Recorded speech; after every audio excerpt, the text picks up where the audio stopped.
You can if you want. No way. I'm Johnny Lieberman, and you're watching LNP. What does LNP stand for? Late Night Place. Oh, yeah, that's right. I've been on there. Yeah, it's a good show. You should like and subscribe. Like and subscribe. Lieberman.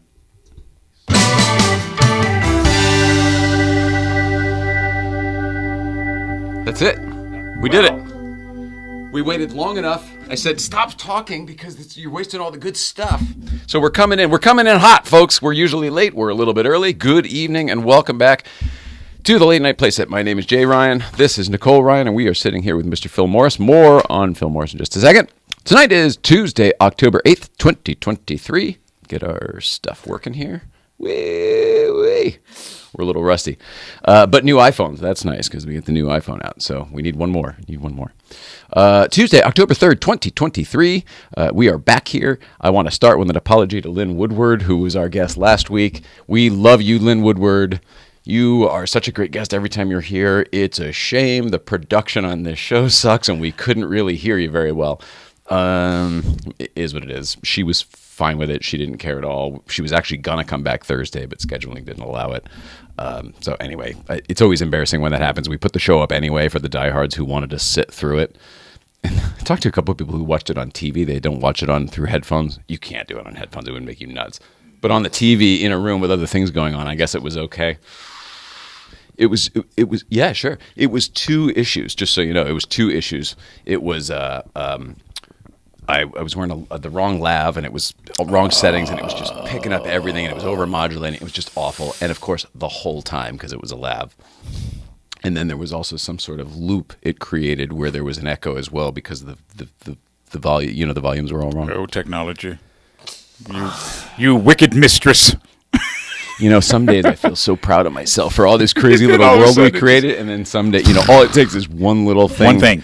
Jenga. That's what I'm worried about with this cloud. You know what I mean? Cloud, man. One little, EMP, and we're all, literally everybody. We're candles. We're candles and Morse code. I don't know if they'll actually do this, but when I was a kid, I used to talk about. I thought they were going to turn off the internet. I was like, one day they'll just turn off the internet. Yeah, because it makes sense. Like you get everybody dependent on it, and then you just turn it off. Some crazy kid. Oh yeah, crazy. Oh, that's interesting. I didn't even think of like some Matthew Broderick. Now War Games. Well, thank you. Love it. I'm telling you, good stuff. It's good to see you guys. It's the best references from Phil Morris over here.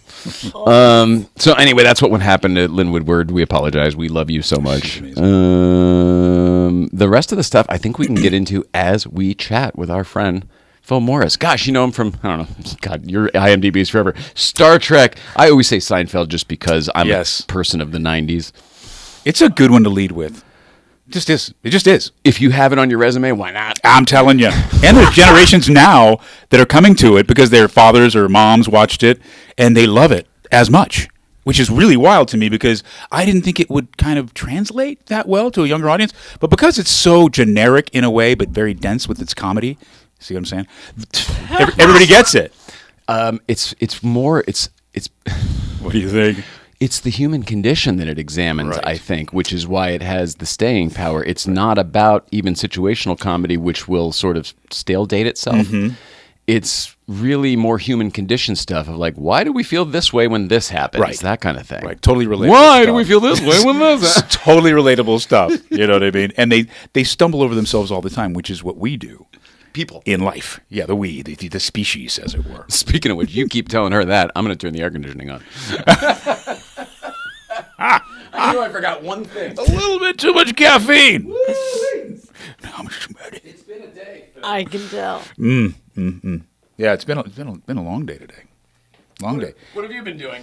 Well, I was in traffic for a couple of hours getting here, which was phenomenal. Yeah. I was just Tell me more. So shocked I got here on time. But I have this really fast car, so I got here. Well, that's one of the things on the blue card is you have a new car that you did from last time. Yes, I did. I do. I think I was touting it when I was here, that I really wanted to get back into the Porsche world. And I did. What'd you get? I got a 2012 9911 Carrera S, first generation of the new 911, or the newish 911. Now they're, what are we at, 992s? Yeah.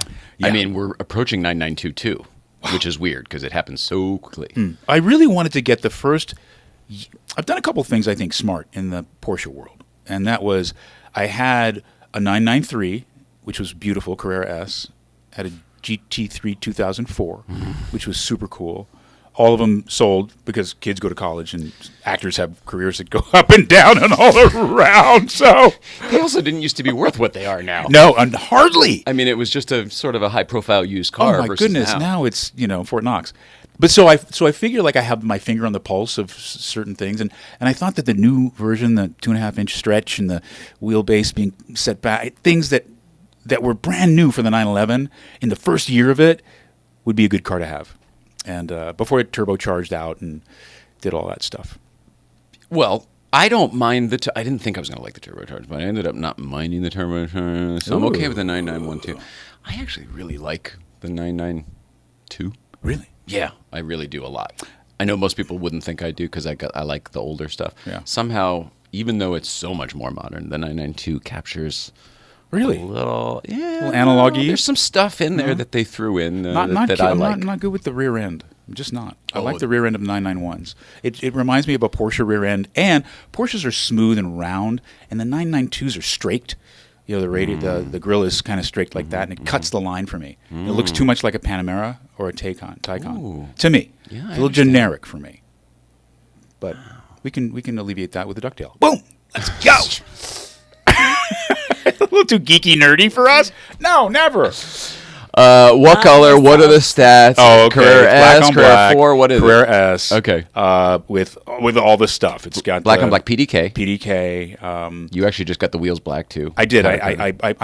I powder coated them. Nice. So rather than buy new ones, I liked the wheels that were on it, so I just powder coated the ones that were there. 20s? They're 20s. They're 20s, yeah.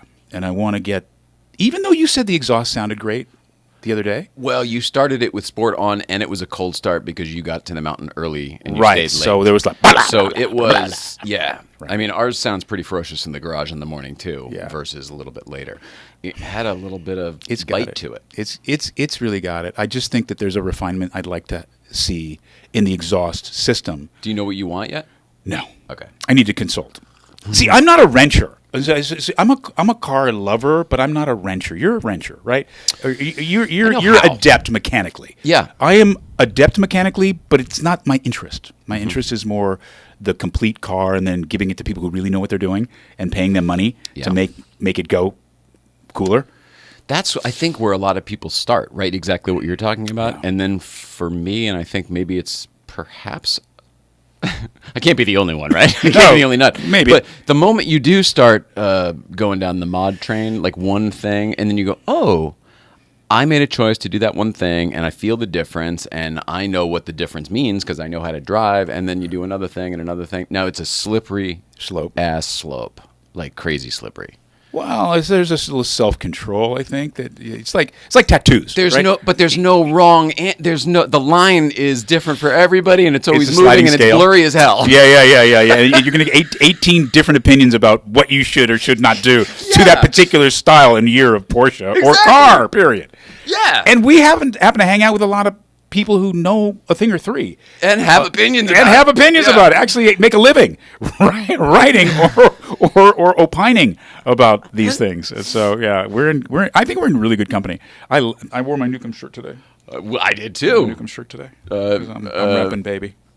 I'm repping. We should talk about that. Let's I mean, do that. Nicole and I were up at Newcomb's today. This I is was your so show, but jealous. we're talking about I was us. so jealous. Well, it's our show. It's our show. And the reason I'm here is because of Newcomb's, honestly.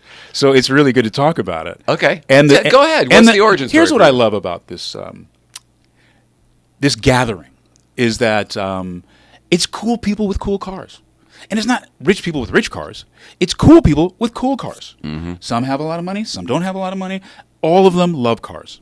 All of them love people who love cars. I mean, it's a really wonderful cross-section. And the demographic goes all over the place. From NFL players, actors, producers, writers, regular people, renters, mechanics, all kinds of people. And I just love it. I just absolutely loved it. I totally agree with you, but I'm not a sports person. I totally forgot about all the NFL guys. Do you remember?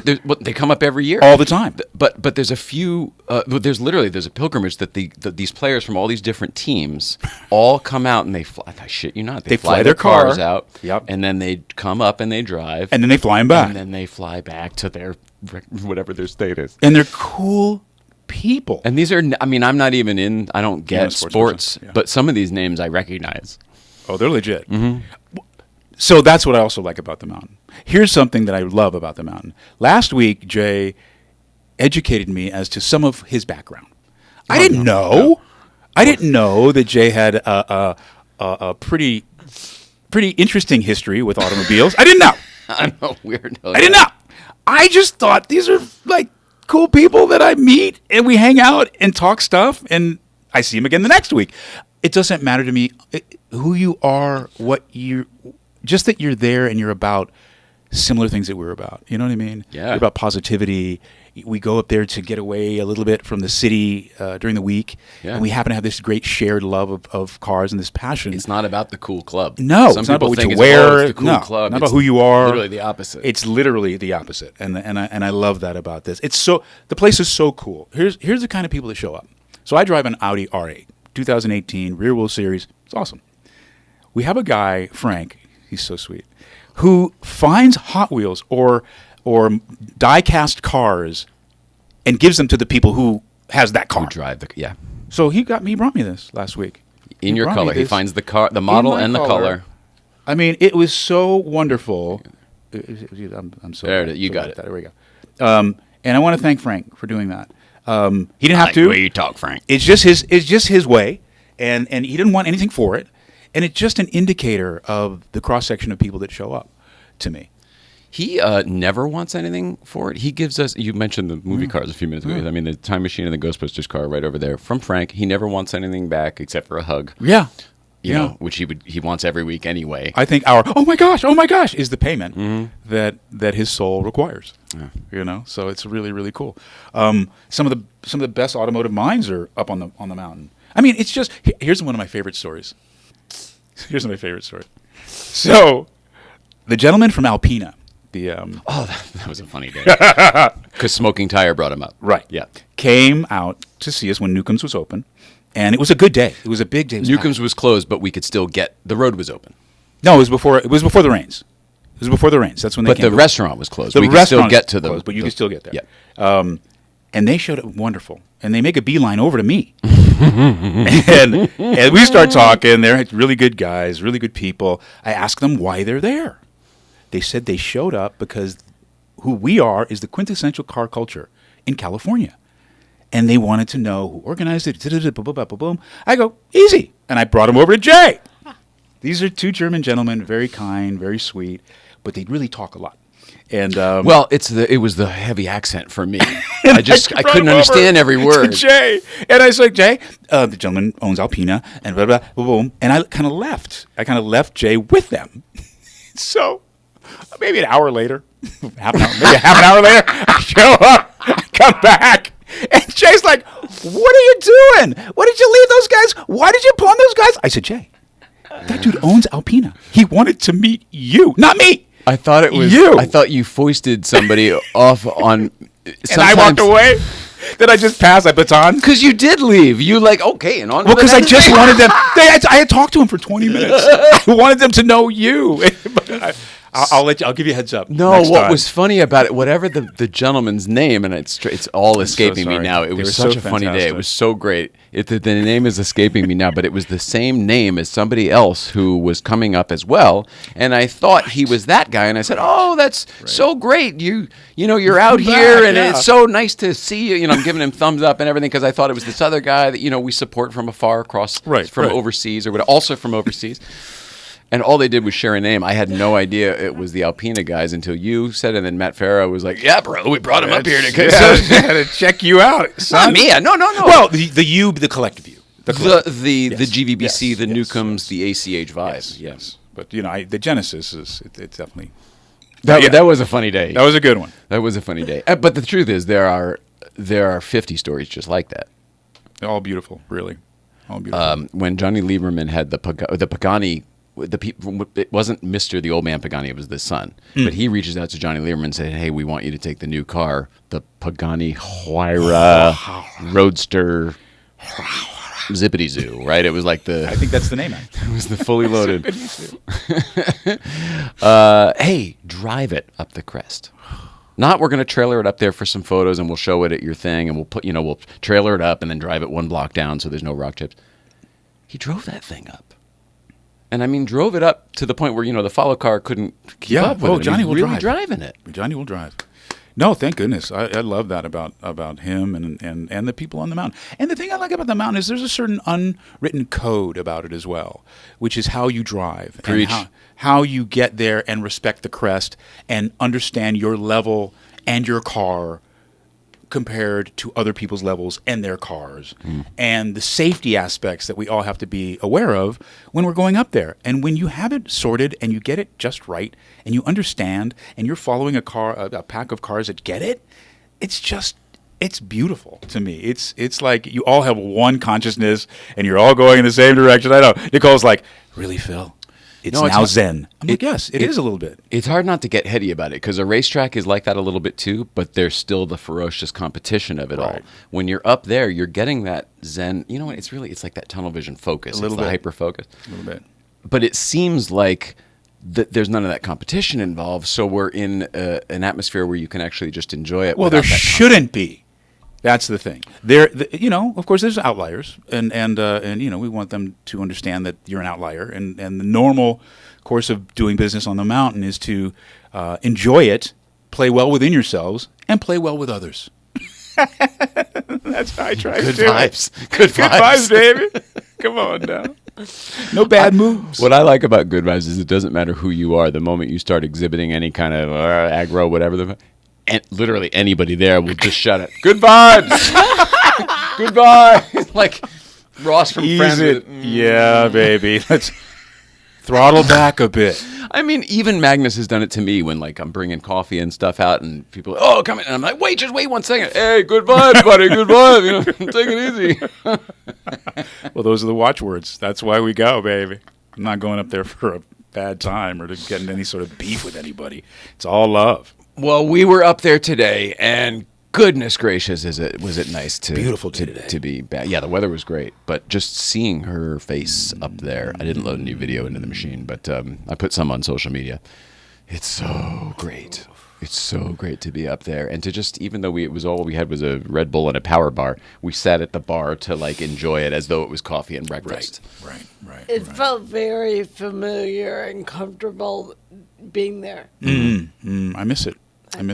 Site B's cool. It's cool for Site B, but it's just not the same homey, organic, woodsy feeling that we get at Newcomb. So do we have any estimation on how that might open up again, that road? I'll tell you this. Because then it's going to be winter, and it's going to be closed anyway.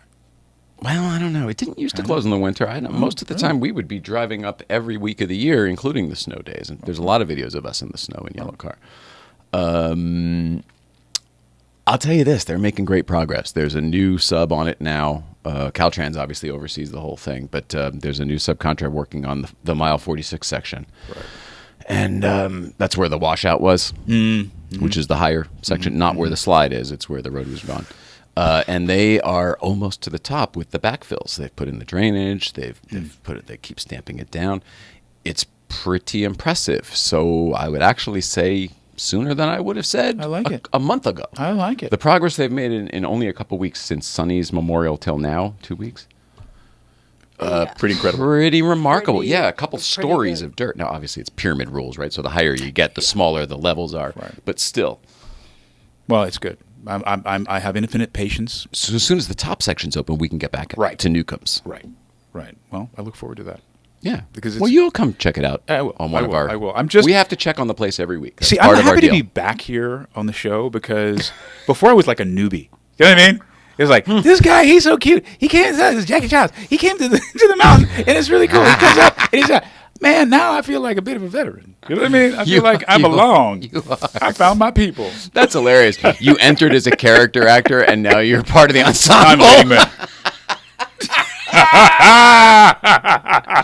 Total principal player. So good. That's hilarious. Thank you.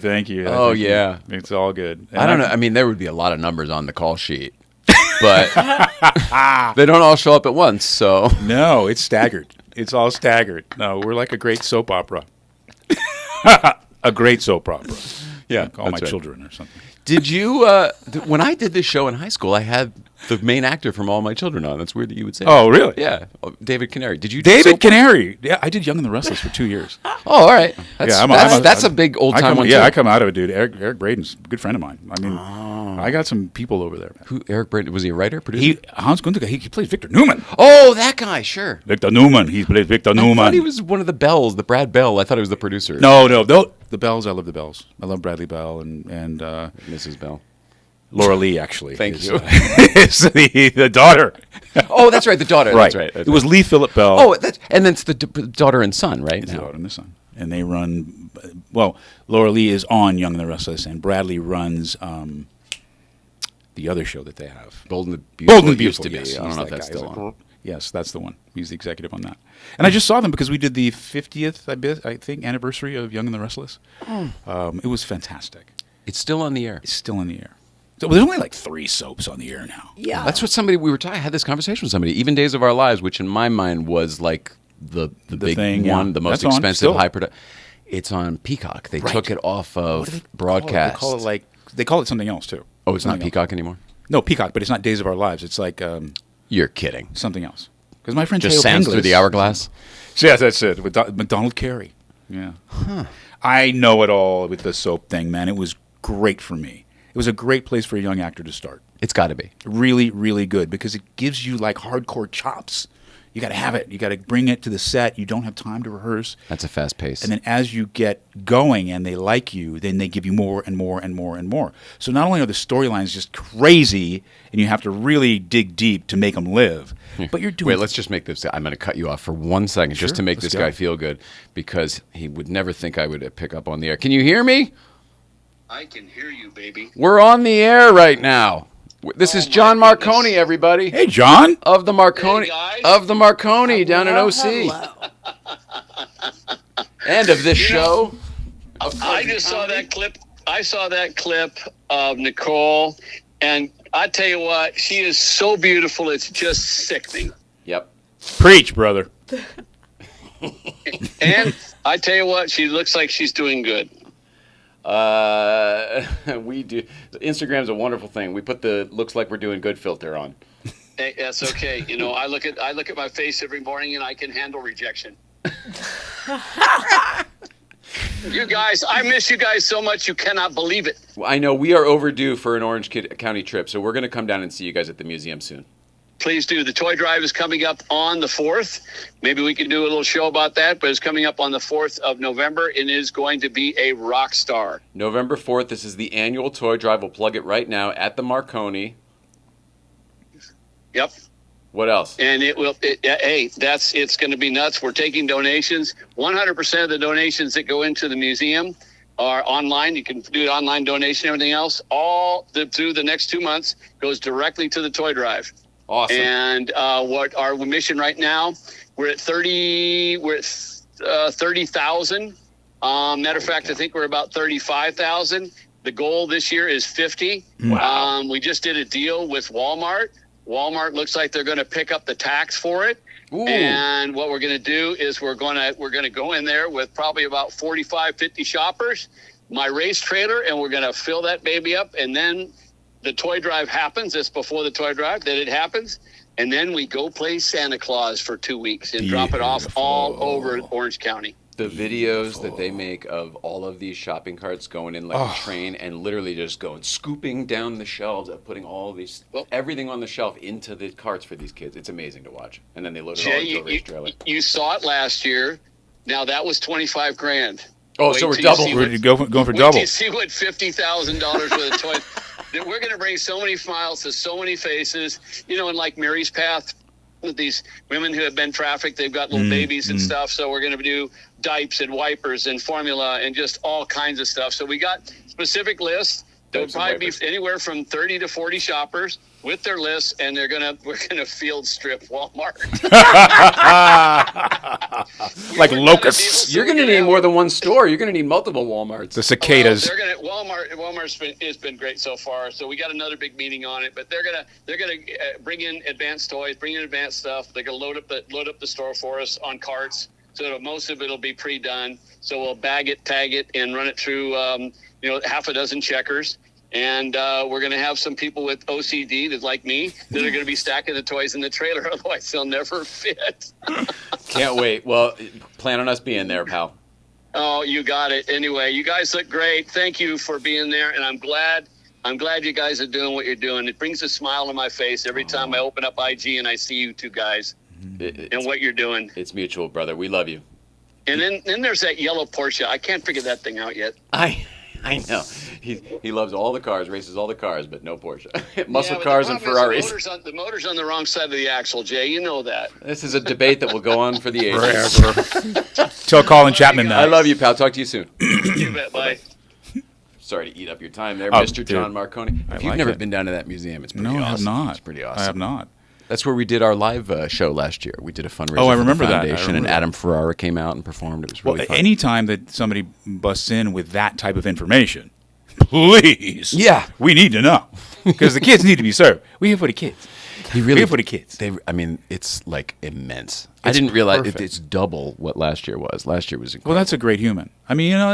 That's just beautiful stuff. I love that. So Yeah. He's a really good dude. that is so good to hear. I rudely interrupted you though to answer the phone. Oh, we were talking about soaps. Oh, Soaps. okay. No, I know what's going on. All right. I just think it's a great training ground for young actors. You know, at the end of my stint there, I was up to 30 pages a day in my storyline. 30 pages of dialogue that I would have to learn That's every a night. lot. Goodness It's a lot. I gracious. mean, that's an entire script, almost at a half-hour script. Yeah. And so you have no life in a way. I mean, you shoot all day long, you go home, you have 30 pages of dialogue, you learn it. But if you do it and you do it well and you love it and you immerse yourself in it, you wrap your arms around it, when you leave there, you're bulletproof. So you can do almost anything. You know what I'm saying? And I have done just about almost anything. Well, that's a huge fear curtain to go through too, because like to be prepared with 30 pages, you really have to. And little rehearsal. I mean, for the first time, I just did a tiny bit of this the other day, and like I'm facing it for the first time. What's that of the- like? Let me ask you. What? The talent portion of the program for you.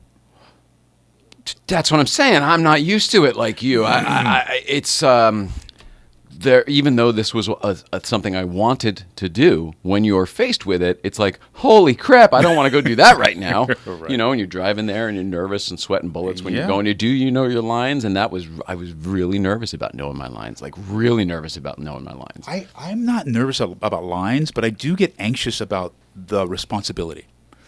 The responsibility that's on me. Like doing the Snyder Hanover, I do these commercials for Jackie and the pretzel pieces, and the night before, it's all me. Delicious It's all Jackie. Snyder's Hanover pretzels is what Brilliant. you're talking about, right? Snyder Hanover's pretzel pieces. Yeah, delicious. Absolutely.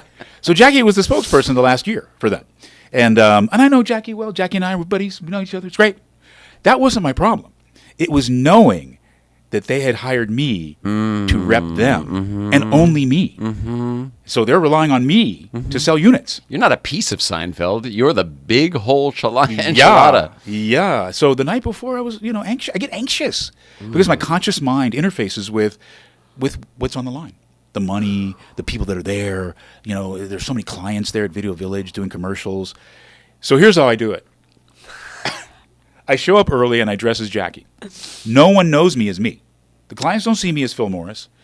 The director doesn't see me as Phil. Nobody sees me as Phil Morris. I am Jackie Chiles. They come in to give me notes. I'm Jackie Chiles. When I go to Video Village and they're Johnny ready, Cochran was a real person. real person. So I go over to That's I go over to weird. these huge advertisers, big time, New York, Madison Avenue, and I go over as Jackie and I look at them and go, "Y'all ready to have a good time? Ready to laugh today? Huh? Come on now." And then I walk Glasses away. and everything? Everything. I walk away and I hear this from these high-priced executives. That's Jackie Chiles. We have Jackie Chiles. Jackie Chiles is here. So the whole day is beautiful, and all of my anxiety meant nothing because this is so beautiful what we do. Yeah, but you were able to turn it off with the magic. Yeah, that's how I counter it.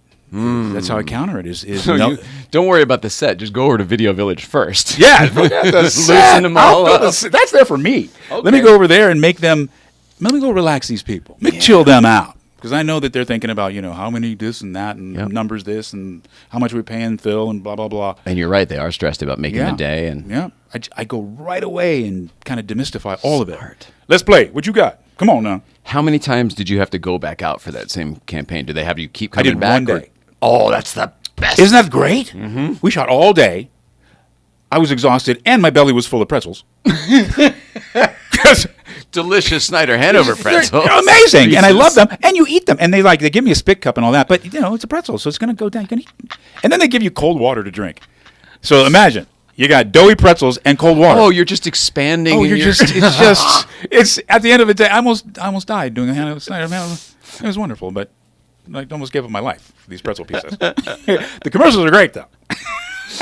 Well, it's funny how familiar they are. They're just so familiar because we know fun. You. Yes. We all know Jackie. Yes. But just to answer your question, I still get anxious. I still get nervous. I still do that. That bums me out a little bit, I guess, that it doesn't go away. But maybe that's just like anything else. Own it. Everything is a job. I just got to own it. You know what I mean? My manager used to say, "Phil, that's your gas. If you didn't have that, I can't use you. If you're too super cool and everything's too smooth, and people are going to get tired of you. You're not bringing a certain energy. There's no inner life." We do. Right? yeah. Such a good point. He was like, that's your gas. Now, I don't want you to flame out, but I need you to have that on the boil kind of thing. Because when I get to set, it's gone. I'm whoever I'm supposed to be. But I need that. It's like an athlete before, or a race car driver before the race. Your butterflies are going. You know what you're doing, but you then have to go do it. So it's that not knowing the doing of it, even though you've prepared everything. And as the performer, all the doing, it's on you. Totally. And that's what I was feeling driving up there the other day. It was just... You get out of the car, they're like, "Jay, can you get you anything?" All of that. Jay's here. You're like... All of that. Yeah, that's every day of my life, pretty much on set. Yeah. It's the stuff you don't hear. It's the stuff that looks very glamorous, by the way. If you're like what you just described sounds awesome. Oh, Jay's here. Oh, Jay, can we get you anything? I mean, what you're describing is amazing. But if you're somebody who was literally used to walk around invisible and nobody even saw them walk by, let alone who was that, it's a weird transition. It's a different set of clothes to wear. Yeah. And then I think I see how people can take it too far very easily because they put you on a pedestal. Yeah. They want you to perform. So they give you everything, including massaging your ego. Yeah. To get the performance. Totally. It's inordinate. A good director does. Yeah, but it's inordinate because it should turn off at a certain point. And you, as the vehicle of it, should have humility and understand that this is just their job to help prop you up. It's your job to get it done, but you're all just human beings, and you can't exist one without the other. Yeah, that's the symbiotic. It's collaborative. I'll tell you what, the best part for me, first time in my life, I had nothing to do for most of it. Like I was super stressed out about my lines and whatever else. But normally, as a line producer, executive producer, every single person, their job, their equipment, all of that stuff is usually on my shoulders. Yep. I didn't have to worry about any of that. Yeah, welcome to my world, world, baby. It was so baby. random to show up at set at 9 o'clock. Your call time 9 o'clock. 9 o'clock? Not 7, not 6. All right. Yeah. Mm-hmm. Oh, and you're chilling in the green room or the tray, wherever. Okay, are you ready, Phil? Maybe. Oh, we have a very strange thing. Are they ready? Is there time to go to the bathroom is not a thing because there's always time for you to go to the bathroom. Of course, 10-1. We'll wait for you. Call it 10-1. No. 10-1 or 10-2. Well, you never admit to 10-2. You always say 10-1. And if it takes a little bit longer, then they know. But the audio guy always knows. The audio guy always knows. Oh, my. Well, with that having so been... all those years not being talent, I'm on that side. I'm on the crew side. I'm like, I know all the tricks of like, all right, well, we know all the embarrassing stories about the guy that, whatever the heck we're going to say goes into the bathroom like Naked Gun. But there's the Johnny Drama from Entourage stories as well. All of the stories. So to be on the other side of that and know how to protect for it is pretty wild. That's pretty cool. That's pretty good. You had both sides of the conversation. Well, that's why you were nervous. Because you know what they say about talent. You're nailing it. Yes. I remember what it was like. This fucking guy can't get his lines right. We'll never be out of here. We're supposed to be out of this location by lunch. We're never going to be wrapped tonight. No. Yeah, it's interesting. It's interesting, but to just be talent is, I don't want to say easier because it's not. Like I just said, it started with the stresses of it all, but it's a great transition. I'm enjoying. I wouldn't say it's not easier. I mean, I'm not there all day, every single day. You know what I mean? Crew camera, they come in at 6 in the morning to set everything up and get everything going. Then I get wrapped at 5, 4. They're there until 8 or 9 at night, breaking From a sheer everything logistics down. standpoint, it is easier. Yeah. But the stress, I feel like, is... It's a different Maybe I'll load. get used to it. Maybe I'll get used to it. I'll find some little... You will. Like You will. have, where you have a little... Because you have that personality as well. You have a great gift. You have a great charisma. No, for real. So if you lay into that, then you can't go wrong. That's what I do. That's what I do when I'm anywhere. I just keep your sense of humor tight. Yeah, but you really are. I feel like everyone thinks I'm faking it. Hardly people. I feel most people think I'm faking it until they have to meet me 3 or 4 times and be like, "Oh no, he's really just like that." That's exactly who he is. It's not what. Well, we've become fast friends just based on, I think, the Being relating similar. points that we go through. You know what I mean? The world's relating points. We're just, yeah, I get it. Our frame of reference is the same. Yes, frame. And I think that's what makes people interesting, quite frankly. Well, how many things you can refer to agilely? How many subjects you can go to with, not necessarily, you don't have to have a deep knowledge of it. Oh, that's interesting. An understanding of the world that goes beyond just the cursory. Is that beyond pop culture? Yeah. It's just general knowledge. Yeah. Why are you? It sounds funny hearing it's so narrow. Yeah, pop culture is very narrow. Yeah, we're going to history, geography. No, I know, but I think of you being Jackie Chiles, but your face as Jackie Chiles' character, as being a pop culture icon who will then transcend time more than, say, the rest of us. Yeah, maybe. So then I'm zooming out. You're saying more than just that. Yeah, because how we relate, it goes way beyond all that. You know what I'm saying? I mean, that might be where we started or how it kind of connected. You're like, what? You're that guy? I'm like, yeah, I'm that guy. You're that guy? Yeah, you're that guy. There's a trivial pursuit nature to the creatives that go up to GVBC. So everyone has something in common, but it's not always the same. I would like a 6 degrees of Kevin Bacon kind of thing. Exactly. We're all only 2 degrees apart, it seems. Exactly. And like it's varied. Byron Bowers and Reggie Watts Byron. and Love I Reggie. mean, there's so many people who come up there. They're so diverse and so talented and gifted, and then there's the guys like our Frank and other people that Our Frank. just I like the way you talk, Frank. Our Frank. Get some I French like fried the way you potatoes. talk, Frank. I was just texting with Reggie Watts last night, and he said, "Podcast time. I miss you both. Let's go." So he'll be back here soon. Awesome. Let's go. It's so interesting. It's so great. He had really steady TV work on that Late Show. And, Comedy Bang Bang, was that it? No, Late Show. The Late Show, right, the James right, Corden show after Colbert.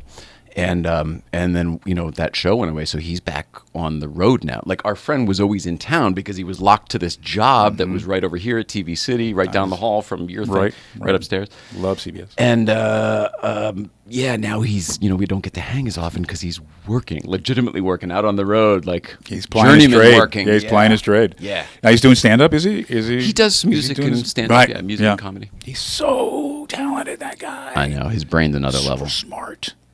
But comedians are. We were talking about this last Friday about how comedians have a certain mathematical sense of life because of how they construct jokes or how they see the It's world. how they make sense of word math. Like Word it math, fits the right way sometimes, and then they're comfortable Right. in that playground. Agreed. Comedians' major ability is the ability to deconstruct and reconstruct funny. So it seems like they have technical minds that know how to understand how things work. Right. And then you throw something like cars and geometry Right, and mechanics trigonometry and makes all sorts sense. of crazy math in there. Because we were surprised that Byron, our friend Byron Bowers, who's a phenomenal comedian, you've got to see him. Yeah. Had such a great command of his mechanical He can understanding. wrench. Yeah. He's a wrencher. does his own He's wiring. what I'd call a wrencher. You know what I mean? He does his own wiring. And I think he really enjoys that. That's something I would have to come to. I don't know if I would enjoy that as much as he does. I think he'd rather do it himself. Right. Because then you know what the heck's going on. And then he can change it if he wants. And he can blame himself. He can give himself a warranty or not. I find when you're doing it yourself, you sometimes a little more careful. Yeah, probably.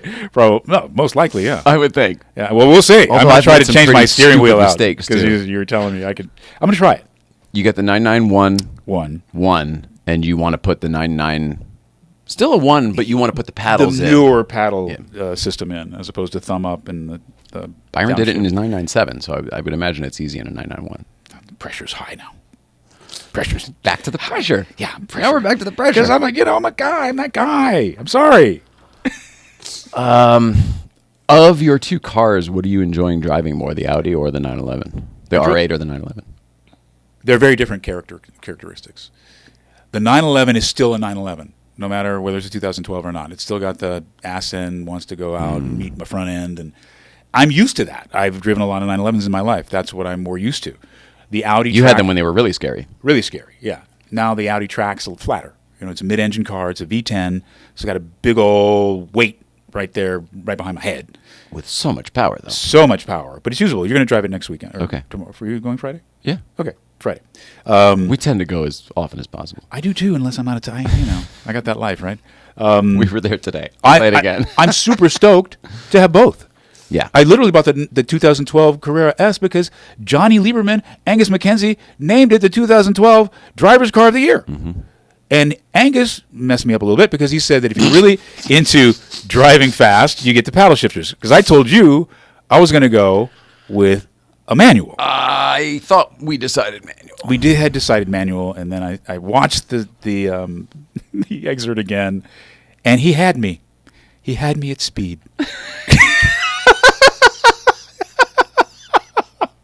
So that's why I went there. So that means I'll have to buy another one, Jay. Yeah, that's true. For the manual. My My wife loves this conversation. Yeah, actually, I'm glad you talked about this because I was going to not mention it at all. You drove yellow car the other day. I did. How was that experience? Fantastic. It's the other direction. Oh, more analog. so fantastic. And I told you I hadn't driven a stick in years. Not a one You of. told me after we were already going. I wasn't didn't worried realize. about it. I didn't know. I wasn't worried about it. I was excited. What am I going to say? No, I get the chance to drive yellow car? Get out of here. No, so yeah, I jumped in the seat and babied it a little bit, and then kind of pushed it a little bit more and pushed it a little bit more. What a beautiful You came car. back up the hill a little better. Yeah, little what a hotter. beautiful car. And it's also not my car, and it's also, it's got different characteristics than the two that I drive. Yeah. So I didn't want to get caught out in anything, I think the move, and I've been doing this wrong. I think the move is to like you do at a dealer showroom. Like the move is, I'll drive first, and then you get a little sample, and then you drive back. Maybe that's what we'll do in the future when I take. I was kind of happy not to do that because, I liked the unfettered sense of it. Oh, good. That I'd Okay. seen you drive it up, I've heard it, but I hadn't felt it, and I needed to feel it without any information in a way. Oh, good. And so it showed me a lot. You have done an incredible job with that car.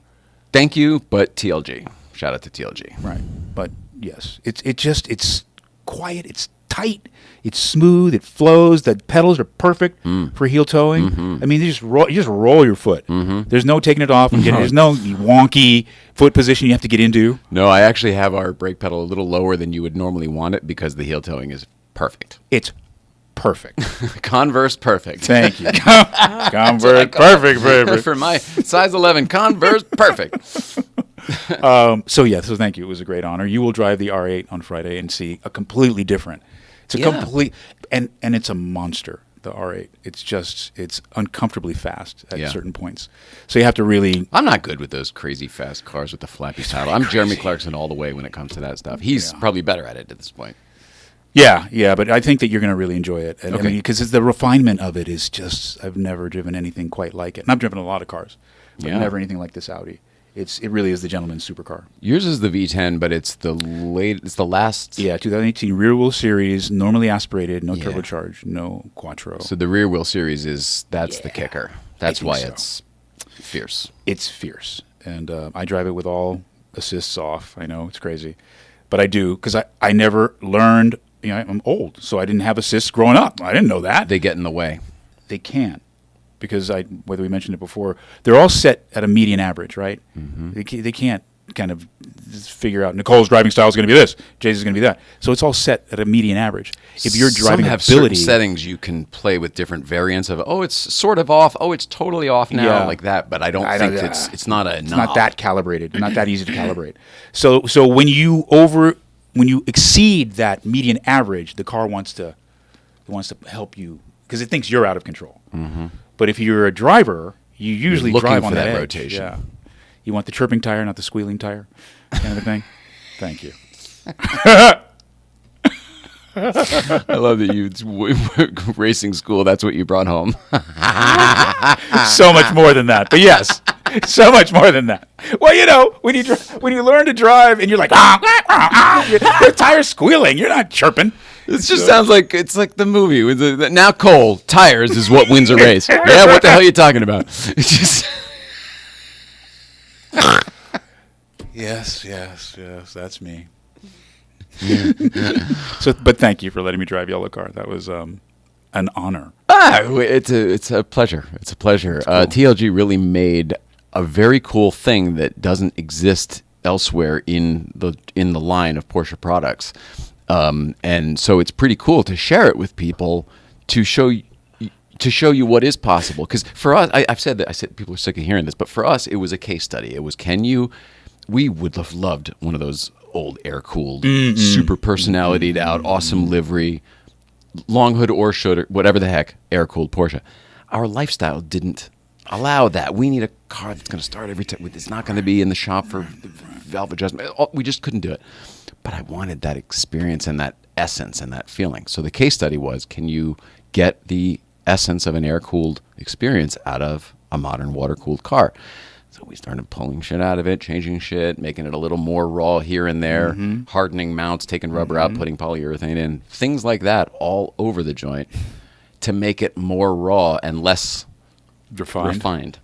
So we went the other way. I get it. It works. It works. It gives me the sense that that's kind of what I want to do with mine. Only it's gonna be hard because I still have the PDK. No, the race cars are all PDK. Right on. It's still got the kind of weird Porsche squeaky idiosyncraticness to it, which I like. But I do want to dial out some of the squeaks. I want to tighten it. I told you ours was like that too from the factory, and changing everything and putting in that rear strut bar, stuff like that. It all made a big difference. I'm ready. All right, well, I'm ready. These are things we can do to your car Let's now. go. Like, we don't even need to wait. No, I like that. And you know, and I'm acquiring now. I've sold too many Porsche. I'm no more.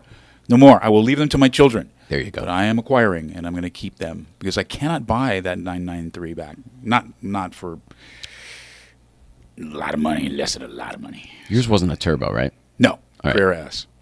It was a Carrera S? Even better. C2S? Yeah. That's a rare fucking car, man. No, dude. Oh, no. Nicole's like, really, bro?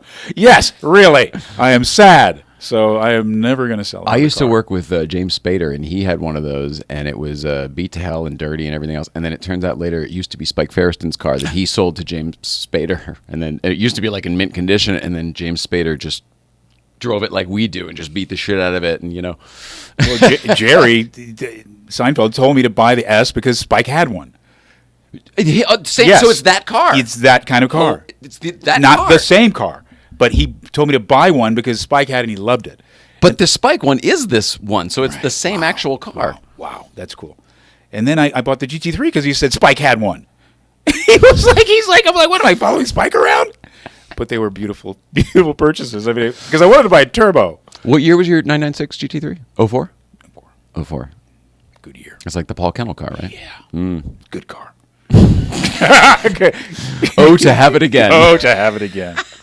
But it will happen. It will happen as soon as we get off strike and I start working again and things are all banging and rocking again.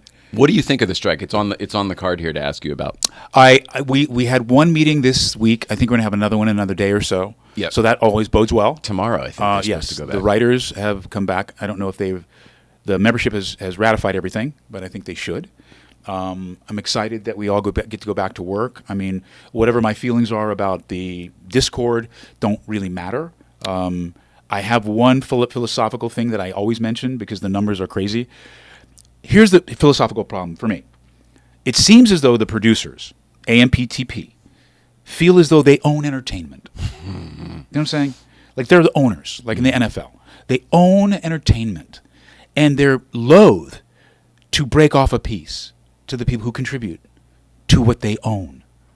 No one owns this thing. It's just entertainment, and we all have a part of it. They have a different part. They develop, They produce, they put money into the product. We create the product and provide it to them. Without us, they create and develop nothing.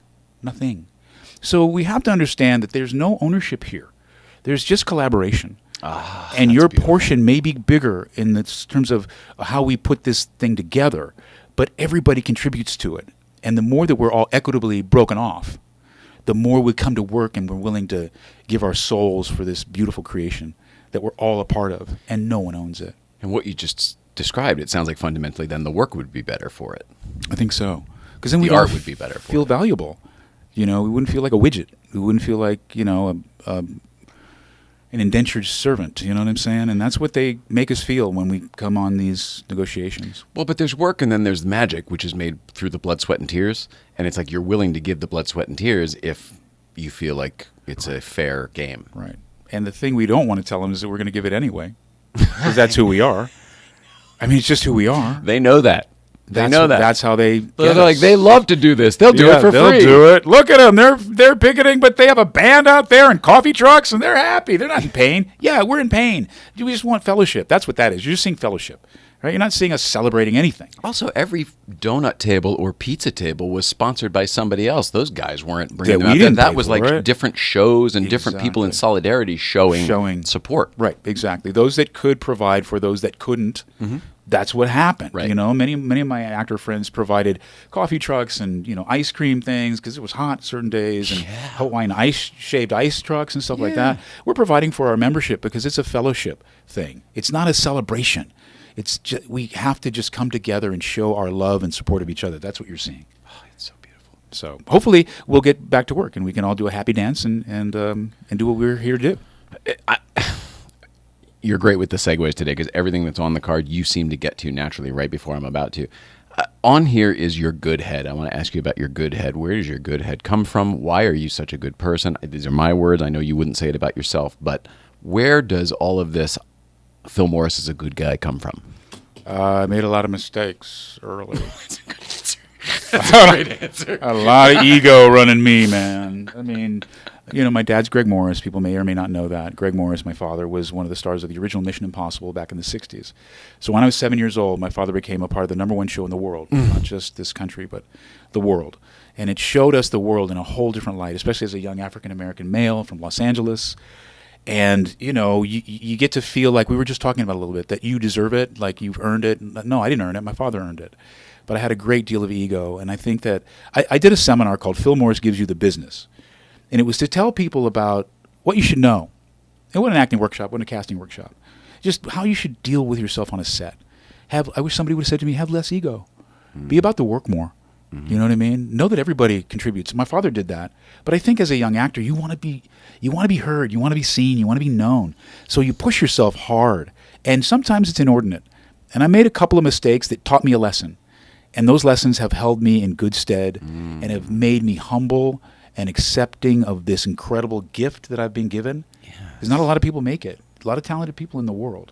A lot of people who come from legacy that don't make it. They get addicted to drugs, or things happen, or they're just not talented enough, or they just don't get the break, And I've gotten a lot of the breaks, and I've gotten a lot of opportunity, and I try to keep that in perspective. So it makes me happy. You asked me about which car do I like driving more. I mean, that already makes me happy. So I provide that for myself. I don't look to anybody else to give it to me. I just wake up and try and provide that for myself. And as I then cohabitate and meet like minds, I realize I'm not alone. There are other people out here who are living in the light. And But then it's exponential. Then it pow. Yeah. The two collide It's and you great. get some atomic reaction. And you find your villages, right? I found you guys in my car village. I have an acting village, I have an artist village. I have a sports village, right? So I just find that this is a magical place, this world. And when I'm not happy, I don't identify with the magic that exists in it. So I'm just trying to identify with as much magic as I can. So it makes me happy. And I have problems. I got stuff that I go through, obviously. But I have problems. Look, I have problems. I mean, obviously, but on the whole, on balance, at the end of the day, as they all say, banging. Yeah. Absolutely. Banging. Good for you. It's good. I got great kids. My wife's still married to me, which is weird. But she's an amazing human and woman, and my kids are fantastic. So My father was amazing. My mother was an angel. My sister's incredible. You just live with gratitude, is really, it sounds like. Maybe that's it. I'm very grateful. How is the show with your sister, the Thursday show, going? It's so wonderful. The Instagram Live. Yeah, it's called The Vision is Possible. But that was a whim. You did it on a whim. Yeah. And I don't think you've missed a week, and I don't know how long. 50-some shows we're in. More. Yeah, my sister asked me if I'd be a part of this one week, and now 52, 53, 55 shows later. And we just talk about, the name of our show is The Vision is Possible because of Mission Impossible, obviously. But we really want... Get it? I didn't get it. Now you get it. Now you get it. And all we're trying to say to people is that whatever your true vision is for your life... I'm stupid, not you. The name is wonderful. I'm stupid. Gee whiz. It's possible. And, I've made a living out of this crazy business. It's like nothing, It's like, that's what we do. But I've made a good living. And I think people deserve to know you're fucking valuable. And your vision matters. And you need to be heard. And sometimes that's all it takes. Somebody goes on a freaking rampage because they just weren't heard that day. They needed that hug. They needed that good ear. And so every Thursday we try and be a good ear and say some things that are on our minds, but we really do listen to the people and how they respond to us. Yeah. And they may take us in another direction. We'll go in that direction. I love that part. Yeah, I do too. The free form of it all, like where it's not staying to an agenda. Are those people set up ahead of time? Is it literally a real conversation? Real where they tune in conversations. with We you have live? now followers. We have people who follow us. So we have regulars that show up on Thursday. But for example, we had a young man. But they're not pre-screened. I not mean, at that's all. happening Not live zero. as we see it, No, right? we have nobody editing at all. Okay. If there is somebody who comes in a little left of center or right of center, we try and, listen, this isn't the place for that. We appreciate you. We want you here. It's an open forum. It's a safe place. But we don't need negativity. And we don't need an agenda. And we're not going to push your agenda. No, and we're not going to Speak your damn you. piece. We're not going to out you. We're not going to throw you under the bus, but it's not the place for it right now. It's another reason we probably all align. Speak your piece, but Right. Yeah. And don't lose it. You know what I mean? not a place for a parade. No. To finish my point, we had a young person, and I don't want to say it's a man or woman. It was just a young person who was feeling unheard. They had ADHD. They had a very difficult time making friends. They felt alone in class. And so, we're not there. We're just people. And I said, well, we're hearing you. We're here for you now. We get it. You're not alone. There's a lot of us that feel like you feel. And you need to understand that. And understanding that and knowing that there'll be a village for you. And every one of our listeners, everyone was saying, you can do it. I understand what you're saying. And just to hear that, this person was in tears. We assisted them in the moment, real time. And if you can do that with one person, then, man, you're doing it. It's like a hotline. It's always like awesome. like the suicide hotline Awesome. or just any kind of helpline. Yeah. Yeah, we don't know. We're just humans. Yeah. And I think that's more refreshing because we're all trying to figure something out. You know what I mean? Mm-hmm. And the more you give people a wide berth and accepting heart, the more we will figure it out. And we will find our way. Vulnerability. And gratitude. And with grace. Live with grace. Yeah. I mean, I drive 2 hot-ass cars. I live at the beach. I'm graceful. I could be a dick if I wanted. And great.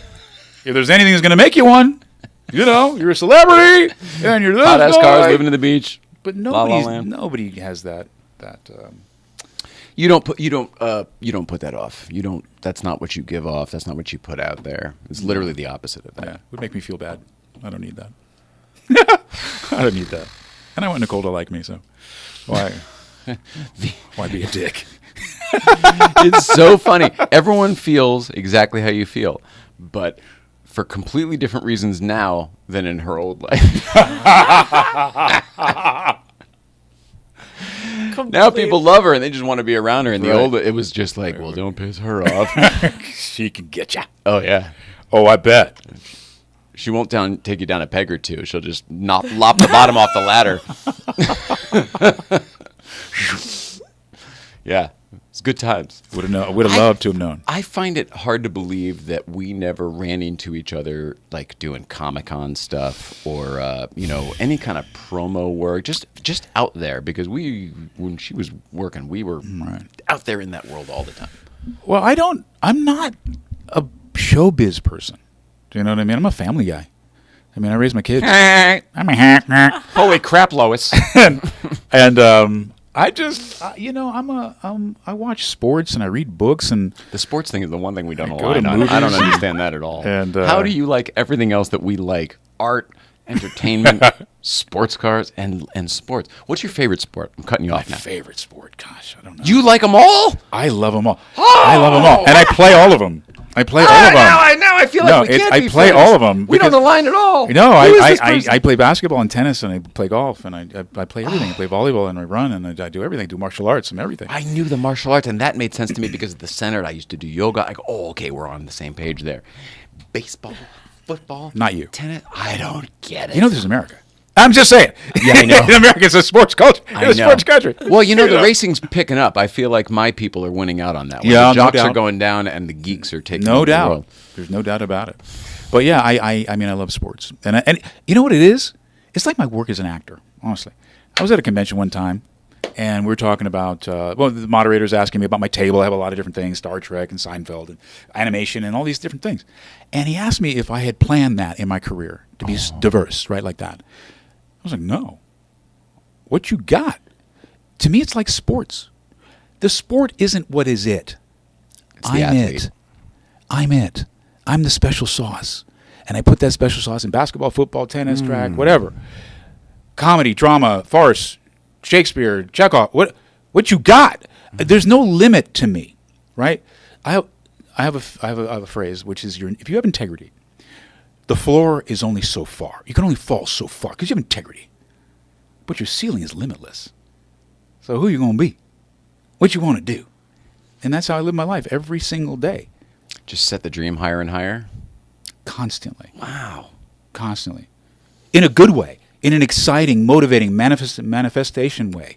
Not in one that's going to beat me up if I don't get my this or I don't get that. I just love the thought. Like when I was going to buy the 911 and I would think about it. And my wife would go, really, you're going to buy it? I said, honey, I'm not going to buy it today. I'm just thinking about it. This is a process. Yeah, I'm just looking at the car. This is the fun part. Yeah, actually. exactly. This is the shopping part of the program. Yeah. And then later on, she was so into it. She was like, I tell her the number of the car that I was going to buy. She goes, "What is the price really an object?" I was like, "Wait a minute. You're on my tip now." She got on board. Yeah. Yeah, you got on board. And I decided not to go the high-end GT3 RS, blah, blah, blah, blah.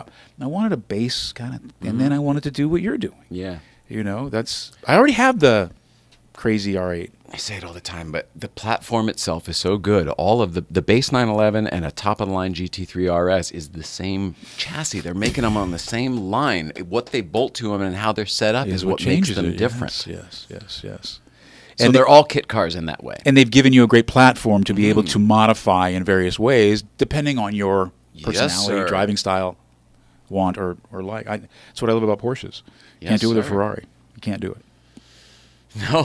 Can't do it. Could you see yourself ever getting, because you're doing the mid-engine thing with Audi now, rear-wheel drive mid-engine. Could you see yourself going Ferrari ever? Absolutely. Oh. I'm a Ferrari Formula One fan. That's my team. Excuse me. Unfortunately. I mean, they need a... Anyway, don't get me Were you a started on that. Schumacher guy? Yes. Okay. You know what I love about Schumacher? Here's what I love about Michael Schumacher. He was the number one dude at Benetton. Just killing it, right? Then Ross Braun calls. He goes, look, can you come over here and help Ferrari? Because we stink. We stink. I mean, literally, that's what happened. He got goes, the we best need car. you. We can't figure this out. No. So Michael Schumacher, the best driver in the world, says, okay, let me dump the best car in the world and go drive a donkey. And it was a donkey for a whole season and a half. Well, he tuned it up. Because of his ability and Ross Braun and Jean Todt and the Italians. And you need that kind. You need a British head to keep it all together. You need a Frenchman so that you can deal with the FIA. And then you need the Italians Hilarious. to do the thing. To go ape shit and make the car Yeah. go. Yeah. And the German who's there to just galvanize the whole thing and win every race possible. Yeah, Michael Schumacher's my dude. Because he scrapped it all and started at the bottom. To bring Ferrari back. Sad story with him too. Yeah. But it's a weird thing to go out on. Just a sad story. Yeah, I'm happy he wasn't killed in racing. Me too. But in the weirdest way, I wish he were dead already because I feel like this limbo thing is just awful. And I hate to difficult. say that. I'm sorry for. It's very difficult. It's We not don't that see a him. They don't disrespect, show it's just him. sad to me. His wife was beautiful in the Schumacher documentary. Yeah. She said he kept us safe and protected for years. it's now my turn to protect him. That's love, baby. It is. That's But it's love, just the baby. whole thing is so sad to me. Yeah, well, you got to, it's reality. So you live with it. Thank God he has the means to handle but his isn't he situation. vegetative? I mean, isn't he? So they say, but we Yeah. don't know because we haven't seen him. Right. And they keep it really, really close. Very tight, You know, yeah. and I respect that. Again, you can be in a vegetative state and not have the means that he has, and it would destroy his whole family. It would take everything from them. So at least he has love in his life, people who support and respect him and love him, and the means to handle his situation, Yeah. as bad as it is. Fundamentally, it's a tough one, though. It's a very tough one. Much I respect. feel like everyone should have a living will. Yeah. Go make a living will, Right. everybody. Right, come on now, That's the top immediately. tip from today's show. That's my takeaway. Because he wasn't racing. I mean, it was a was freak skiing. thing. Skiing, and he had a helmet on. Yeah, that's the really weird thing. Yeah. Sonny Bono, no helmet. No. He had a helmet. Right. Probably better if he didn't, because then maybe he wouldn't. Anyway, that's another story for another day. But yeah, I'm a Ferrari guy.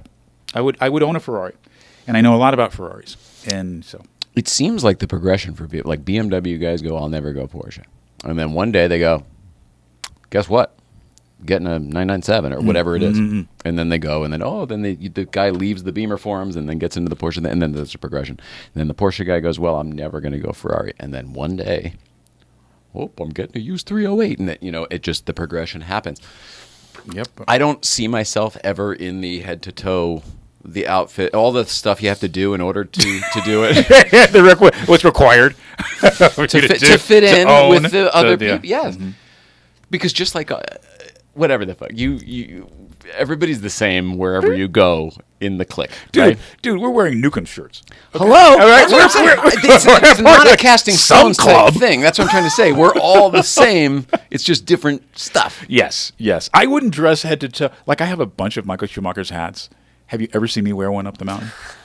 No, but Never. no, It's a little gaudy. But a somehow little I over would the top. be more okay with you driving an Audi or a Porsche up there wearing Ferrari garb than the guy who brought the Ferrari. Because his shoes and his visor I understand. I do. and the headband, they all match. I get angry when I see a Porsche driver There's acting no judgment, a fool. by the way. I love Ferraris and love Ferrari Ferraris. owners. But Just kidding. I see a Porsche driver acting a fool. I'm like, you're making it look bad. You're making all this look bad. You're giving us all a bad name. Dude, why are you showing the Porsche socks with the sneakers? And Or you everything? Just don't. pull the Nah, sneakers. just please, or shove the socks down or something. What's wrong with us? We're such nerds. But the truth is, when you first get into it, you have to do all that. You go buy all the accessories, all the books, the Got 'em coffee all. table books, 959 book. I got them all. I got them all. windbreaker. You got to do the polo. You got to get one of each You of have all to get the things. Steve McQueen, The windbreaker, stripe. the Golf. Absolutely. I got the And- T-shirt. and the red, black, and white Porsche polo that they wear at the PEC and all that stuff. You gotta have it. I didn't get That's how you get into dinner at the 917 Club. that. My Kremer hat. Will that do it for me? Thank you. I should have waited for you to drink. It was pretty close. that was pretty close. What haven't we talked about? When we're hanging out, we just go and go and go. I mean, talking about stuff. Literally, go and go and go. Yeah. Well, why cars? I mean, literally, why cars? I have to ask you because I did not know of your provenance, your Please. your ability. Where? I'm sure you've told these people tons of times. I know nothing. So where did your connection to cars come from? Let's start there. It can't. I just come back to it. Came from where I grew up. There's not a one thing like there is for other people. I did see race cars because we grew up on the road that goes to Lime Rock. Right. So we grew up with Paul Newman going Well, to that's Lime, it. like when he's going in the Beetle they talk about all the time, or later in the Volvo. That's although it. I didn't see the Volvo, but the Beetle all the time, or just his regular cars. You'd see him. And there was a thing called the Danbury Fair, which is now a mall by the Danbury Airport. But when I was a kid, it was the state fair, like the Orange County Fair here. And there used to be a racetrack there. And I got my picture taken with the Paul Newman. Like my dad was holding me. I was that little. But with the Paul Newman Planters Peanuts race car that would race up at Lime Rock. They had it there on display. Probably Was that the racing. 240, the Z? Yeah, the Z car. Yeah. So like things like that, I was just around at a very early age. This one will blow your mind.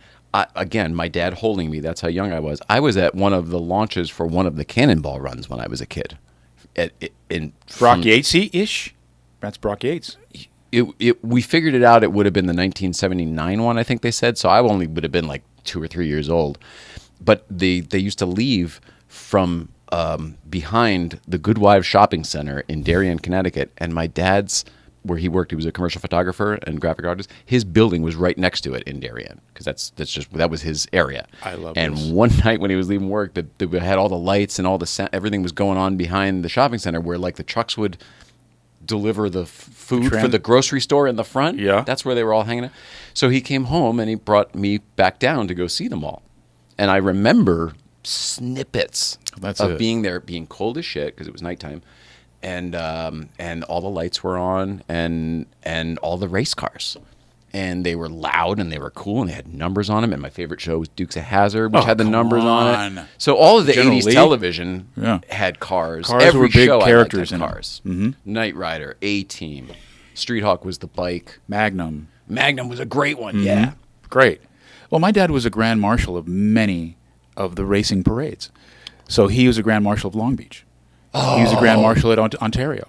He's a grand marshal at Riverside. So these are real, actual big track Grand Prix and stuff. Big time. Back in 1972, 70, where Paul Newman was there, McQueen was there, Muhammad Ali was there. I mean, these were like, I remember And the cars seeing- were screaming back then. screaming when Little Al was driving the Krakow car. I mean, this is way back there, and I have all these pictures of me, and I had a camera, and I was just a shutterbug, and I have all these pictures of all these amazing cars, AJ Foyt and Mario, and I have a picture of Mario, Marco, and Michael all together.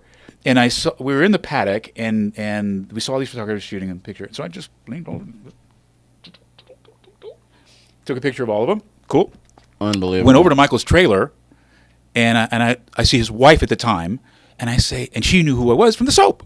Oh, my God. So I said, Michael? And she goes, absolutely. She goes in to get Michael. Michael comes out, and I tell him who I am. I'm legacy like you, and I want to let you know you're my guy. And I know the pressures of being the son of. And I want you to win, man. I want you to really win in this game because I know how hard it is to follow somebody whose shadow you live in under. And he and I gave a hug, and I shook his hand. And no, it was awesome. I love racing. I love cars. I've just been... So same thing for you. Your whole life. Can't even whole really life. explain it. You've just been immersed in it. Yeah. Yeah. And then what about driving? Like, were you driving your whole life too? Because I grew up. I had a go-kart. We had a tractor to mow the lawn and do all that stuff. And then I had a go-kart at an early age. I had so that mini was bike. driving Remember around. I told you I had that Briggs & Stratton 1.5 horsepower mini bike up in the hills of Truesdale Estates in Beverly Hills. And I was a terror. I was, wow! They were calling cops on me all the time. It was awesome. And then Mulholland was big back then too. So Right. I would meet at midnight at Mulholland. It was a big deal. And I didn't have a car then. I had a funky ass car. Just hanging out at Just grandstands, hanging out. watching them go. Yes, watching them hammer. I remember Harry Hamlin coming up when he was doing King of the Hill. Yeah. or Mountain, whatever the thing was. Whatever, but it's Yeah, but he was doing his Dennis Hopper. research, and I knew him vaguely, so that was awesome. And then The driving in that movie is actually very, Very very good. very good. And one of the guys has his car. One of the guys that comes up the hill has Harry Hamlin's Carrera that he drove in the movie. Yes. Nice guy, great guy. Nick Londy. Nick Londy. Yes, Nick. So just from a young age, I've been into it. I have a bunch of original Hot Wheels that I kept. I've kept all my stuff, comic books, toys that were valuable. I kept them all, and I've just been. And I went to Auto Center. I went to the automotive Design Center? Design Center for 6 months. Really? Yeah, I dumped out when it got too math heavy. Yeah. It just wasn't that guy. No. Art Center in Pasadena. Pasadena, yeah. Yeah, I That's did amazing, though. Summer You- school there, and as soon as I got to drag coefficients and all that, I was like, I'm out. Can I play with clay, please? I just want to I'd make rather play pretty with clay. pictures of cars, whether they drive or not. That's not my job. And then I bought my first Porsche in Vegas, and forget it. Did you plan to? Or did No, you just see it? I told my dad lived in Vegas, and I want to buy a Porsche. Dad, I want to buy a Porsche. I'm gonna talk to your car guys in Vegas. He's like, no, son, there's nothing here. I don't know anything. There's nothing here. He wasn't even looking. Nope. The day I left, the guy who sold my dad his BMW calls me. He goes, "We got a brown Porsche here." Showed me the picture. I'm like, "I'm there." Flew up the next day. What was your first one? SC? It was an SC, yeah, Okay. 82 SC. Okay. It was awesome. And the first time I ever drove it was from Vegas to L.A. First time I ever drove it. Oh my gosh. I was blown away. What year was yours? 82. Oh man. And sepia brown? It was brown metallic root beer. Oh god, that's a pretty brown. Really pretty brown. So what is the interior like that caramel? or- Yep. Oh my god. Yep. Oh, it was beautiful. What a color. Beautiful. I did this weird thing. Where's though. this thing now? I put Gotti wheels on it. GOTTI wheels. Those the 3-piece. Yeah. Kind of they were beautiful. Gotti, not gaudy. Gotti. GOTTI. Like yes. John Gotti. Yes. They were beautiful. And now I don't know where that thing is now.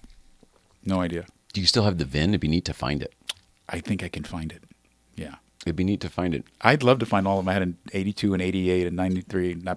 Just to know where they are, because it'd be funny if some of them are within your Available. purview. Yeah. Well, just it'd be funny that I if could some visit. of them, yes, maybe they're a different color now. You never know. Who knows how they've changed? No, but right. it could be right, the same right. car. No, I might have to go on a little search. A little garage search. Yeah, it's cool. Do you know Mark Brazil? Mark Brazil? Yeah, the he producer? created the '70s Yeah. show. Yeah, Yeah. When he was on that show, he had a number of different. He was collecting Porsches at that time, and he has a number of different stories. Was and- Scott Brazil his brother?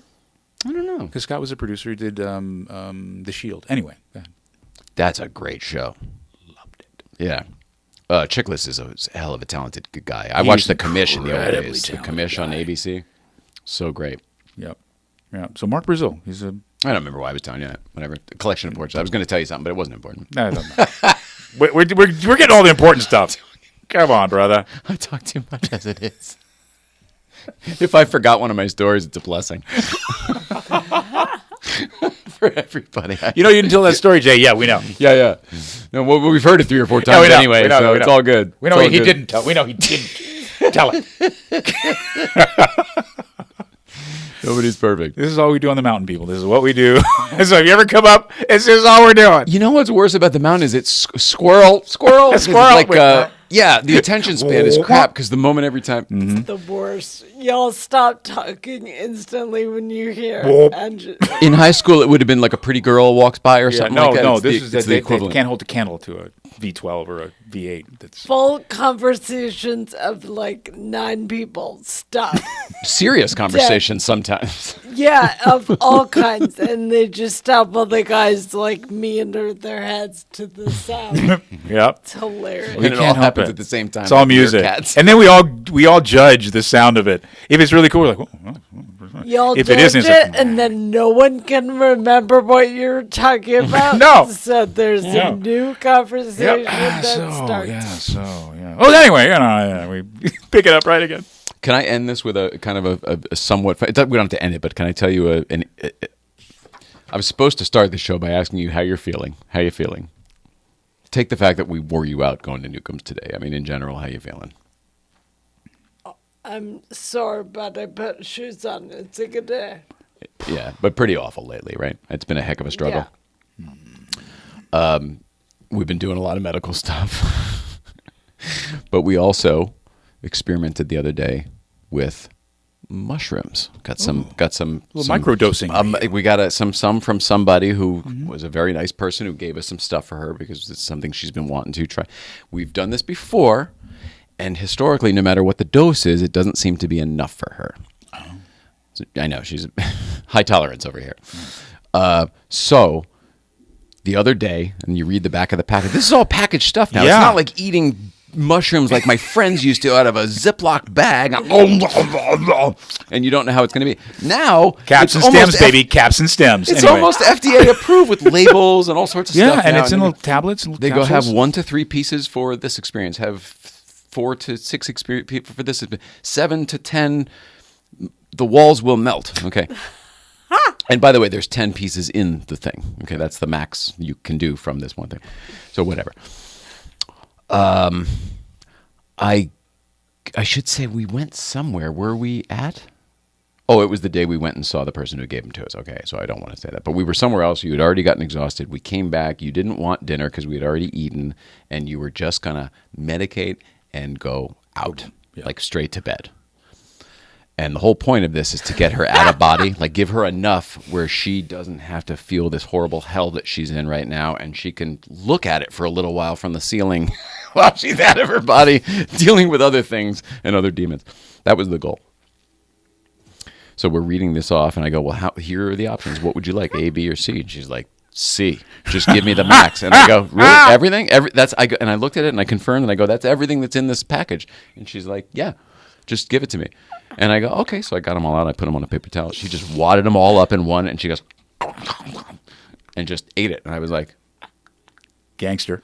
well, that's done. Gangster. We've committed now. So that's what happens, right? So I do exactly that mentally. Mentally, I do exactly what you're thinking. How long will it take? And I'm now doing some tidying up because we got back. I've got her settled down, so I'm taking out the trash and a few things. I'm going to give it away now, but I should preface this by when we came home, the door was locked differently than it usually is. You know, there's like a top deadbolt, and then there's like the handle. We never lock the handle. We always do the deadbolt, but sometimes somebody will come and visit, and they'll push the little button in, and it'll lock the handle. So we came back from wherever we were, and the handle was locked, and I was, well, that's weird. Thank God I have my keys. Because, of course, well, now I'm taking out the trash. And I just gave her a maximum dose of mushrooms. Yeah, you did. And I take the trash out, and I don't think anything of it. And I come back, and it's only 5 minutes after I gave her these edibles. And the door's locked. And I think to myself, oh, all right, well, I'll figure this out. This isn't too big. I've got my phone. I don't have my phone. Well, I've got my other keys, so I could at least get to the car and go somewhere and call. No, I don't have the other keys. Ooh. She can't walk to get to the door, even if I could Call her to tell her. even if I were able to go to a neighbor's house and get in somewhere and call her cell phone, which probably isn't even the ringer's on anyway because she's just zonked out, and I gave her permission to turn it all off. This is where credit goes 100% to this young lady over here. Considering I was out of options, I played through everything I could do, and the sun's setting. It's getting hot because the sun is just beating down here, and then it's going to get cold. And I'm going to be outside all night until she wakes up and realizes You're not there. Yeah, and that might not even be early in the morning because of our sleep situation. We take care of different things. You know what I mean? Like, I set her up to be able to sleep in. We pulled the shades. We didn't know how long she'd be. So I started knocking, going, I hated the idea of trying to get her attention and have her now drag herself all the way through several rooms to the front door. But I didn't have an option. So I started knocking on the door. And in my head going, I'm so sorry. I'm so sorry. I'm so sorry. And even if she hears that knock, it's going to be 15 to 20 minutes before she can actually get to the door. So I have absolutely no knowledge of whether or not she hears me knocking. So I continue to knock. It's a heavy mystery. And I'm now going audibly, I'm so sorry. If you can hear me, I'm so sorry. And now I'm thinking, it's been like 10 or 15 minutes since I gave her the things. And she's not here yet, and she wouldn't be here yet still. But now I'm thinking she might not hear me, and it's even worse than it was before. So I move over to a window. Now I'm knocking on the glass, and I'm like, I'm so sorry. If you can hear this, I locked my... She knew what was going on the whole time. I'm sure the moment she heard the door close, she was probably like, I wonder if he took his keys. Dork. She crawled all the way to the front. At some point, she yelled out, I hear you! Shut it! I'm coming! She crawled all the way to the front door on a maximum dose of mushrooms and a body that does not work. She dragged herself there like that character that got run over by the car in American Dad. And she came and opened the door for me, and I just said, I'm so sorry. It took 15, 20 minutes, like I said.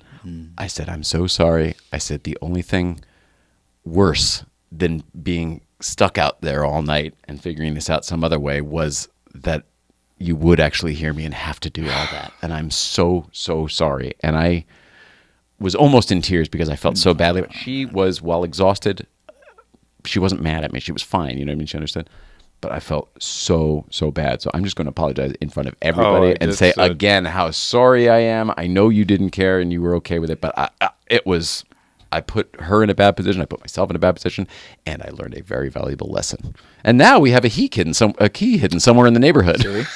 So that'll never happen again. Hide a key is very important. Well, she's the queen. This is the queen. And that's why we go to the mountain. Really, I mean, you're awesome, and your stories are great. No, it's for but her. we really go for her. Yeah. You know it's true. I do know. You know it's true. I do. And so, props to you because it's just the joy I feel when I see you. See it in my face. Whenever I see you, it's just like my sister. It's just so good, so good. So I'm sorry you had to do that. You could have called me. I'd have driven from Manhattan Beach, and I'd have been knocking on the doors too, just like you. Can you imagine if I just scurried right past her? I was like, I got to go to the bathroom, and then made her. Thanks. We picked her up. We got her in the chair. I put her back, and we laid her down. No. But this. Well, how often has that happened? Once. Yes, but Once. The thing that people don't understand is like, this is where the MS sucks, and this is where the last few minutes of this will be an MS awareness PSA. She uses up her life. She's using it up. Every time she does something, goes someplace, wherever, she's using it up. It doesn't come back on the other end. She's not like rebuilding more of it like the rest of us can recoup and whatever. So like I did that and it killed me inside. And that's why it was such a big deal. And I wanted to tell all of you about it because it was also very funny, but it was emotionally like it wrecked me. And I'm, she's going through so much right now that it just was like, she didn't need it. Yeah. And we found out mushrooms don't affect me. Oh, So wait a minute. After the whole bag of Lucky Charms, here's the clincher. There's nothing. Here's the clincher. So I came back in and I go, well, I'm gonna now. And then I took two because I go, well, now I mean I am so stressed out. I'm over it. I was freaking out. I put her down, and then I did him, and I started feeling him. And I came in. I go, I'm just checking on you because I'm already feeling a little bit. You're trailing. You see trails are going. And you felt nothing? She didn't feel anything. Wait, really? Nothing? Not No. If you shook your head, there was no like trail. Nothing. Nope. Really? She sent me a message a few hours later saying like, things are slow. I'm weaker than I was, but the text is all very coherent. I mean, she's not. There's no grammatical mistakes, no grammatical errors. Crawled out and scooted out to get the door. Like, if anything, all that blood pumping should have. Oh yeah. Like whatever. You should have kicked it in, but no, nothing. Not a thing. Whoa. So either she needs like maximum something else, or maybe mushrooms don't do a goddamn thing for her. I'd never heard that. I know. Never heard that. I would have like. There's no. I would be. I would be gone. I'd be gone. The thought of shoving in my mouth what I watched her shove in her mouth. There's so much anxiety at the thought of it because I know where I'd go. It's like somebody eating a ball of wasabi. Yeah, we don't do mushrooms. We don't do mushrooms. We're not tuned into mushrooms. I don't know how to do mushrooms. And these were store-bought things. They were gummies. They were like delicious. They were sugar-coated. They were delicious. I swear to God, they were fruity. She ate grape, which I don't like grape, so she ate the entire container of grape, and I had 2 things of peach. They're delicious. But it affected you. Yeah. Yes. But I don't know what to expect. It didn't make me see aliens or anything, but I took the tiniest dose. Had you done mushrooms before? Yeah, one time, and okay. The experience was the same. She didn't have anything. Nothing happened to her. We both took the same amount, which was the recommended dosage from somebody else. We might have given you like a speck more or something. We did the recommended amount.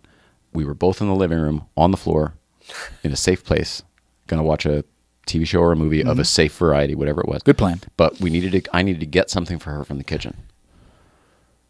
That was a journey. Oh no. It's crazy mushrooms. I tried to stand up. That wasn't possible. So I then crawled and I went through the jungle to get whatever it was that she needed. And when I returned, just like this story, absolutely no mushroom reaction from her. She's pissed off it took me so long. Of course. Because for you, time stood still. Not for her. Stood still. Oh, no. I was in the rainforest with fighting wild My animals. favorite mushroom story for me, and I haven't done them often, but I come on now, I'm a liver. I'm in this life. I'm doing this thing. Let me live. We're not drug people, so all of this was very I'm not foreign a drug to people. us. So I'm much younger, in my early 20s, and my buddy and I do some mushrooms, and we decide to play hide and seek. Oh, and it's only 2 of us. Okay? Nope. 15 minutes in, we can't find each other. No. We're lost, screaming. Probably hiding it together in the same place. Mike, where are you? I'm here. And literally, it took us 15 minutes to find each other. And I mean, we're supposed to hide from each other. Now we can't find each other, and we want to find each other. Screaming each other's name, and you can't find each other. And it wasn't a big house at all. You were kids? Kids. Early 20s. Playing hide and seek in your early 20s? But we're It mushrooms. became a good idea. It became a good idea. Oh my god! This was great. Let's play hide and seek. Perfect. You know what? You're right, because it made me go back to that. I looked at everything differently. At one point, I turned the lights on in the studio because it all looked so Right. It was all so vivid. Yeah. So that childhood, it turns on whatever that I'm learning now. Oh, it was awesome. And so we find each other. Right? We go inside and we turn on the TV because we got to escape this crazy high, right? And we're watching like Rocky. What's Mr. T's in Rocky 2 or 3? One of those. Yeah. So Mr. T comes on, starts to scare the shit out of us. Beautiful. I'll kill you. I'll take you down. So we're panicked watching Mr. T on Rocky. So we turn the channel to what? Silver Spoons. Oh, Couldn't be more diametrically opposed. now we're in a mansion. Who's the guest star on Silver Spoons? No, don't say it. Mr. T. Nope. That'll We blow were your mind. freaking out. He's following He us. just followed you from He's one channel to following the us. other. It couldn't be more from Rocky to Silver Spoons, but he's the guest star on Silver Spoons. That and is we're it. on mushrooms. By the way, it would only happen when you're on mushrooms. You Of guys course, made of it course. happen. We manifested that. There's no doubt about it. We immediately went into the bedroom, laid on the bed, and turned the lights off and said, "Are you okay? I'm okay. Are you okay? I'm okay. Are you okay? I'm okay." We weren't okay. Constant check-ins. we were not okay. This story is for Byron Bowers, by the way. when medications say, oh, don't operate a motor vehicle or whatever. Like, I've never really had anything in such a high dose where that seems like it would be true. This is. You can't do it. I wouldn't operate a hairdryer. I can't. I wouldn't shave. Nothing. No, none of that. I feel like you should be locked out of your iPhone. You know what I mean? You could do some damage. Yeah. You're going wild. You could do some You're damage. ordering food. Everything's a good but idea. not for you. For other people. They're hungry right now. Buying 50 movies on iTunes. Yeah, exactly. These are all great. I got to watch them all right now. I've always wanted to see right now. Lost Horizon. It's always that shit. This was the best movie. Zardoz is amazing. Sean Connery. The most obscure films we would watch. Oh, thank you for this. You warm my heart. Being around you, I feel like I get younger. I feel better. I feel like her health improves. You're just a really good hang. You're a really good hang. Thank you. I love being with you guys. Come here anytime you want. Be my honor, truly. We've done the hour and a half, so the show. In fact, I guess we went over probably because we started early, for once. Is there anything we should talk about that I didn't? You're not like a pluggy guy, but should we promote anything? Do you have any projects I that got once the strike's over are going to come out? I just want people. To Oh, get we back can't to promote work. anything. What am I talking No, about? I We can't don't want to do I'm that. not talking about anybody. Excuse me. That was a brain fart. I just want people to go back to work. I want the pain to end for the people who are in pain and are suffering financially and creatively. And, let's just try to make all this work. There's a lot of people who are trying to go on strike. The UAW people. There's a lot of this stuff in this country that we just have a disconnect, from the haves and the have-nots, the owners and the players and whatever. I'd love to see this divide come together. Yeah. I'd like for us to be more as we show up on the mountain to be. Whether I know you or I don't know you, I'm happy to see you. Yeah. Whether you know me, you don't know me, it's a good life. It's a good look. It's a good thing. And I think we need more of that. We need more of that microcosm to spread itself throughout the world. So we say this a lot on this show, but there are a million things to divide us at any. Give your attention to any of them at any time. Let's focus on the stuff that actually brings us together, because there's plenty of that too. Yeah. I feel like we've lost track. I think so. Cars bring everybody together, so it doesn't matter what shape, what size, what color. It doesn't. None of those things matter because, like Adam Ferrara says, the moment you pop the hood, we're all the same. Exactly. I love that. It's a good one. I use it all the time. I got to attribute it to him. Focus on what makes you the same as somebody else and not what makes you different, because forever you will have a list of things that make you different. Yeah. Yeah. There's no sense. No sense focusing on that. Yep. All the interesting stuff comes in those differences. It's I not as totally bad agree. as you think it is. No. You don't have to block people because they Don't don't be fearful. feel the same way on you with 100% of the issues. Appreciate it. we Appreciate go. you guys. Keep your heart open. I know. Soapbox over. Come on now. But people should follow you, obviously. Well, I'm on at the Phil Morris anywhere. Wherever it's at the Phil Morris. That's me. the Phil Morris. Yeah. Because there's other Phil Morrises out there. They're not the one, though. No, that's right. Growing up with the cigarette company, was that a thing? Did you? It was have- weird. Yeah, Philip Because Morris. cigarettes were big time. They sponsored my father's show. Right. Philip Morris sponsored my father's Mission show. Impossible. Mission Impossible. So yeah, it was weird having the name of Philip Morris, but I was named after my great uncle. So Oh, so there's a it beautiful. was, it was like, yeah, my guy. Shout out to your dad. Appreciate it. Shout out to my dad. Love you, mom, dad. Shout out to your love family. you. Yeah. Okay, well, we love everybody. Let's see. We're back here on Thursday with Dan Levy. Do you know Dan Levy? I do not. Dan Levy is a comedian and a writer and producer.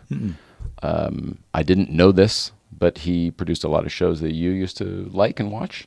We'll talk about that on Thursday when he's here. He also has a Porsche 992, I love that. and he was up at Breakfast Club the other day. And he'll be back maybe again this week. We'll see. Friday, we'll be up at Breakfast Club, so that's what's going on. Next week, we're back with stuff, and I can't remember what.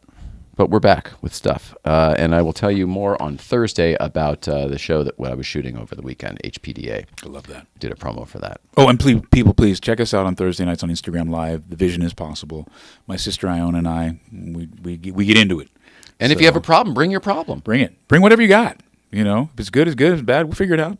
You know, we're just human beings like But you. you interact with everybody, though. Everybody. Yeah. Yeah. It's good stuff. Isn't it nice being able to have that? I didn't know how to use it at first, the social media, to It be tells able you to a little actually bit. touch. It shows us how it wants to go in a way, and as long as you're following the truth of it and not the weirdness of it, I think you're in good shape. You know, Keep your compass. keep your compass. we just dropping we're dropping some nuggets today, people. We dropping them. Life lessons. Come on. All right, we love everybody. We'll that's it, I think, right? We love everybody. Yeah, Please that's love it. one another, and we'll see you out there. No doubt. Good show. Respect the crest. Good news.